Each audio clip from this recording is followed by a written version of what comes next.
Non, c'est pas l'entame de match qui nous plombe. Faut arrêter maintenant de toujours chercher des excuses. Vous savez, quand vous avez des gentils garçons, ça reste des gentils garçons. Voilà. Quand vous n'avez pas de tueur, vous n'avez pas de tueur. Donc arrêtez de me prendre des excuses toujours, chaque semaine, il n'y a pas d'Ankelman, il n'y a pas ceci, il n'y a pas cela. La véritable truc, c'est quoi là? Des gentils garçons, ça reste des gentils garçons. Et voilà. Et comme dirait mon pote Antoine Mendy, d'un dauphin, t'en fais pas un requin. Voilà. Donc on va arrêter de se chercher des excuses. Hein, parce que là, le fil, il commence à être de plus en plus mince et il n'y a toujours pas de réaction. Donc c'est tout. Donc quand tu as affaire à des petits garçons ou des mecs qui se prennent pour des grands joueurs, ben, ça reste des petits garçons. Moi, tout ce que je vois, c'est des réactions sur le terrain. Et ce soir, j'en vois pas. Donc le début de match, il est voilà. Antoine, j'ai cru entendre ce qu'il a dit. On a changé de joueur, on a changé d'entraîneur. C'est toujours la même chose. Donc voilà, qu'est-ce qu'il faut faire encore? Il faut raconter quoi? Que j'ai des gentils mecs qui s'entraînent bien, ils sont sympas, ils sont ceci. Ils sont tellement sympas, ils vont jamais boire de bière entre eux.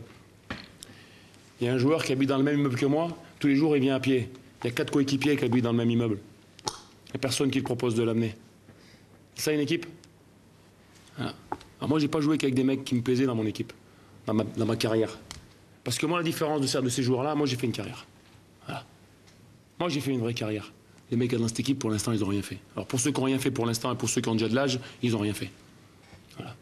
Et là, je répète toujours la même chose. On met un club en péril, là, maintenant. On met un club en péril. On met tout le premier étage en péril.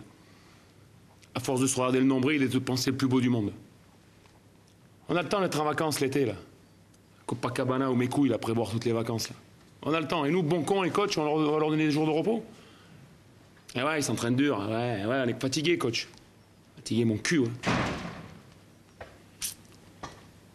On vous a vu secouer un peu Marvin Jefferson, vous lui avez dit quoi? Pas secouer, calmer, parce que tout le monde s'énerve dans cette équipe.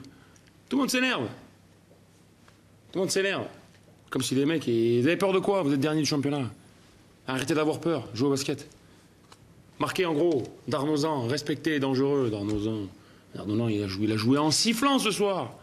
Il a joué en sifflant. Il n'y en a pas un qui l'a assommé. Pas un mec qui l'a assommé, grand comme petit, on l'a regardé. Peur de lui faire mal. Mais lui, une grosse patate dans sa bouche, tu vas voir après comme il va se calmer. Lui comme les autres. Mais non, on n'est pas tueurs. Donc on en revient à ce que je dis au départ. De gentils garçons, t'en fais pas des méchants garçons. Ah, ils sont gentils, hein, ils sont à l'heure, ils sont tout, ils s'habillent toujours très bien. Mais là, on met le premier étage en péril. Voilà. Alors si eux, ils n'ont pas d'amour propre, moi j'ai de l'amour propre. Et mes parents, ils m'ont élevé d'une certaine façon. Voilà. Donc maintenant, faire le gentil, toujours les protéger. Nanana. Le médecin, il a arrêté Kellman. Le médecin, il a fait ceci. Le médecin, il a fait cela. Il faut arrêter les conneries, attends. Le médecin, il fait son boulot. Ils n'ont qu'à faire leur boulot aussi. Mais en se regardant dans une glace, hein. Pas... Putain, attention. Attention, le coach, il m'a dit ça. Faut arrêter de se cacher. Tu sais, à un moment donné, le sport, le haut niveau, c'est des petits détails, mais c'est le cœur, le ventre et ce qu'il y a entre les deux. Tu vois? Voilà. Un peu de couilles, ou de grosses couilles. Mais là... Alors on est, ouais... Jean-Paul Besson, il a donné la très belle analyse. On a été en réaction, on n'a jamais été en action. On a toujours subi. Même quand on revient à 4 points, on se dit, putain, on va peut-être le prendre celui-là. Même pas. Pas grave, il y a l'excuse de Dan Kellman. Dan Kellman, il est blessé. Ou le coach, cette semaine, il a baissé le volume. Putain, c'est surprenant. Ben oui. Moi, je vous écoute, les joueurs. Si vous ne m'écoutez pas, moi, j'écoute. Voilà. Brown, attention, gros rebondeur. À mi-temps, 11 rebonds. Voilà. Et quand tu as un garçon comme Jefferson, donc je reviens, pourquoi je l'ai calmé. Quand tu as un garçon comme lui, il est frustré, il est tout ce qu'on veut, il se bat pas tout le temps. Mais quand tu as un mec comme ça dans la peinture, là, et qu'il n'y a personne en face ce soir hein, qui est capable de le stopper, t'arrêtes de faire du gris-gris, les dribbles entre les jambes, c'est qui sert à rien, là, qui est bien pour ta copine qui est peut-être dans la tribune ou tes amis. Là. Tu donnes la balle dessous et tu laisses faire le grand mumuse avec la balle. Voilà. Mais pour ça, il faut vivre basket, il faut penser basket, il faut regarder le mercredi ou jeudi soir l'Euroleague quand ça passe à la télé, et quand tu demandes, il y en a 1 sur 15 qui te dit « Ouais, j'ai regardé hier ». Jean-Philippe Besson, mais putain, mais je le plains.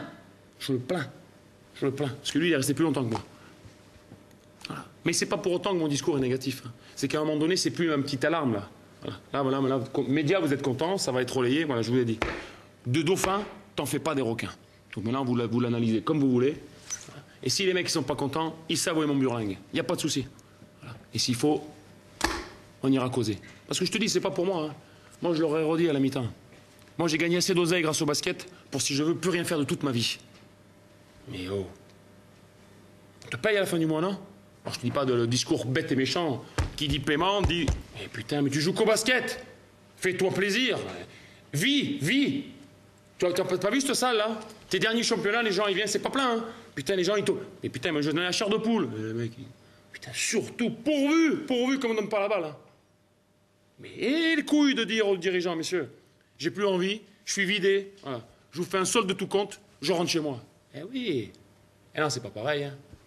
Là, on en vient à des petits garçons. Ou gentils garçons. Mais tu sais, quand t'as des meneurs de jeu qui font 25 milliards de dribbles, et qu'à ce putain de jeu, le dribble, il te sert à aller en avant, et pas dribbler. Voilà. C'est tout. On dribble. T'as un mec dessous, il secoue les bras, il a pas de ballon. Poste 4, il est incapable de faire... On a un poste 4 chez nous, incapable de faire une passe directe sur un grand. On va pas jouer au basket. Hein. Et encore, 10 points, je vous le dis à tous, là. 10 points, c'est cadeau. Cadeau. On revient avec une zone à la con, là, 3-2, là, minable. Malheureusement, on prend 2 paniers à 3 points et un panier plus la faute. Pareil, le petit Darmozan, là, à un moment donné, il passe à travers la trappe. Non, mais comment il peut pas ou recevoir une béquille ou prendre un coup dans sa tête? J'ai du respect pour Darmozan, c'est pas ça que je veux dire. Mais si t'es tueur, ça passe par là. D'entrée, il rentre dans la raquette. Mais devant des mecs, il fait un petit shoot. Et t'as pas envie d'y coller une tartine? Bah donc on est à notre place. On est à notre place. Voilà. Gentil joueur. Petit joueur, c'est peut-être fort. Gentil joueur. Voilà. Donc t'attends de prendre des tartes dans la gueule, le coach il vient et te met un coup de trompette, là ils sont contents, il n'est pas venu le président. Ah, ils ont eu que le coach. Et voilà, et cette semaine, on va dire, on va devoir se rentraîner, putain, le coach il va crier, putain, c'est pénible, vite la trêve. La trêve? Mais t'es dernier du championnat, grand. T'as pas envie un peu de te mettre le doigt dans la prise, là, et de ressembler à quelque chose? Ta famille, tes amis qui viennent? Moi je te dis, moi j'aurais honte. Moi je vais voir le dirigeant lundi, messieurs, faites-moi un solde de tout compte. Je m'arrache. Et pour ça, on en revient toujours à la même chose. Il faut avoir des grosses couilles. Voilà, il faut arrêter de subir.